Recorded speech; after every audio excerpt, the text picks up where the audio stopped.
Hi friends, welcome back to our channel. ఎలా ఉన్నారు friends? అందరూ బాగున్నారా ఫ్రెండ్స్? నేనైతే బాగున్నాను. మీరు బాగుండాలని అయితే మనస్ఫూర్తిగా కోరుకుంటున్నానండి.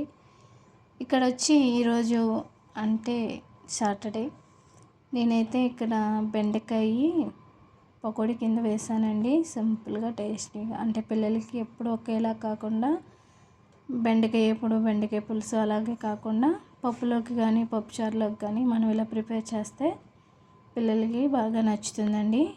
ఇక్కడ నేనైతే ఒక 1/2 కిలో బెండకాయలు తీసుకొని వాటిని అయితే శుభ్రంగా క్లీన్ చేసేసుకొని వాటిని ఇలా ఈ సైజులో అయితే కట్ చేసుకున్నానండి.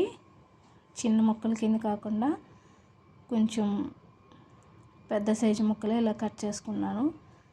దీని ప్రాసెస్ వచ్చి దీంట్లో కొంచెం సాల్ట్, కొంచెం పసుపు, ఒక 2 స్పూన్లు ఏమో శనగపిండి, ఒక 2 స్పూన్లు ఏమో కార్న్ఫ్లవర్, ఒక స్పూన్ ఏమో అల్లం వెల్లుల్లి పేస్టు, ఒక స్పూను కారం, ఉప్పు అన్నీ వేసి మనం మంచిగా కలుపుకోవాలండి. ఇక్కడ అంటే మనం వేసిన మసాలా అంతా కూడా మనకి బెండకాయలకి బాగా కలవాలి. దీంట్లో మనం వాటర్ వేయాల్సిన అవసరం అయితే ఉండదండి. ఎందుకంటే మనకి బెండకాయలో ఉండే జిగురు అనేది ఉంటుంది కదా ఫ్రెండ్స్, అదే మనకి సరిపోతుంది.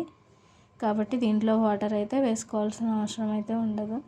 చక్కగా మనం వేసిన మసాలాలన్నీ కూడా చక్కగా కలిసినంత వరకు కలుపుకోవాలి. శనగపిండి అనేది తక్కువగా వేసాను. తర్వాత కార్న్ఫ్లవర్ అనేది మనకి ఈ బెండకాయ పకోడీ క్రిస్పీగా రావటం కోసం అయితే నేను వేసానండి. మొత్తం అంతా కలిపేసుకున్న తర్వాత చూసారండి, నేను ఎటువంటి వాటర్ వేయలేదు. బెండకాయలో కొండే జిగురు మాత్రమే మనకి సరిపోతుంది. వేసుకున్న తర్వాత ఇక్కడ ఒక 1/2 అవర్ అయితే మనం పక్కన పెట్టేసుకొని అప్పుడు మనం వీటిని డీప్ ఫ్రై చేసుకుంటే మనకి చాలా క్రిస్పీగా టేస్టీగా చాలా బాగా వస్తుందండి.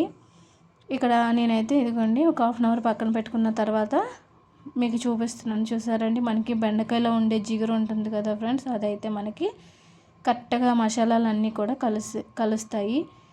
మళ్ళీ ఇంకొకసారి మనం ఫ్రై చేసుకునే ముందు మళ్ళీ ఒకసారి అయితే కలుపుకోవాలి. ఎందుకంటే మసాలాలంతా మనకి బెండకాయలకి చక్కగా కలిసేంత వరకు కూడా కలుపుకోవాలండి. తర్వాత ప్రాసెస్, మనం ఒక బాండీ పెట్టి దీంట్లోనూ అంటే ఆయిల్ నేను మామూలుగా కొంచెం తక్కువగానే వేసానండి. మీరు కొంచెం ఎక్కువగా వేసుకొని కూడా డీప్ ఫ్రై చేసుకోవచ్చు. నేనైతే కొంచెం తక్కువగా వేసి కొంచెంగా దీనిలో వేసుకొని అయితే ఫ్రై చేసుకుంటున్నాను. ఆయిల్ అనేది మనకి కొంచెం వేడైన తర్వాత మనం ఆల్రెడీ మ్యారినేట్ చేసుకున్న ఈ బెండకాయ ముక్కలను అయితే దీంట్లో వేసేసుకోవాలి.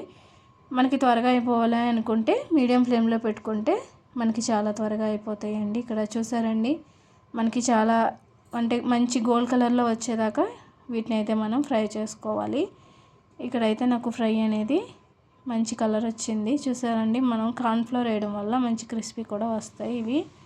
తర్వాత నెక్స్ట్ వచ్చి అవి తీసేసుకొని నేను మళ్ళీ కూడా వేసేసుకున్నాను. అలాగే మనం మ్యారినేట్ చేసుకున్న బెండకాయ ముక్కలన్నిటినీ కూడా ఇలాగే వేసేసుకోవాలండి. చక్కగా మొత్తం నేను అంతా కూడా ఇలాగే పకోడీ కింద అయితే వేసేసానండి. పప్పుచారులోకి కానీ పప్పులోకి కానీ రసంలోకి కానీ సూపర్ కాంబినేషన్ అండి. పిల్లలకైతే చాలా బాగా నచ్చుతుంది. ఖచ్చితంగా అయితే ట్రై చేయండి, సూపర్గా ఉంటుంది. ఫైనలీ నేను చేసిన ఈ బెండకాయ పకోడీ అయితే ఎలా ఉందో కామెంట్ చేయండి. ఇంకా దీంట్లో పల్లీలు, కరివేపాకు ఇవన్నీ కూడా ఫ్రై చేసి వేసుకోవచ్చు, కానీ నేను మా పిల్లలు తినరనని వేయలేదండి. ఫైనలీ ఇలా బెండకాయ పకోడీ వేసుకొని తినడం ఎంతమందికి ఇష్టమో కామెంట్ చేయండి. నేను చేసిన ఈ పకోడీ అయితే ఎలా ఉందో ఖచ్చితంగా అయితే కామెంట్ చేయండి, లైక్ చేయండి, షేర్ చేయండి, మన ఛానల్ని అయితే సపోర్ట్ చేయండి. Thanks for watching. Bye friends.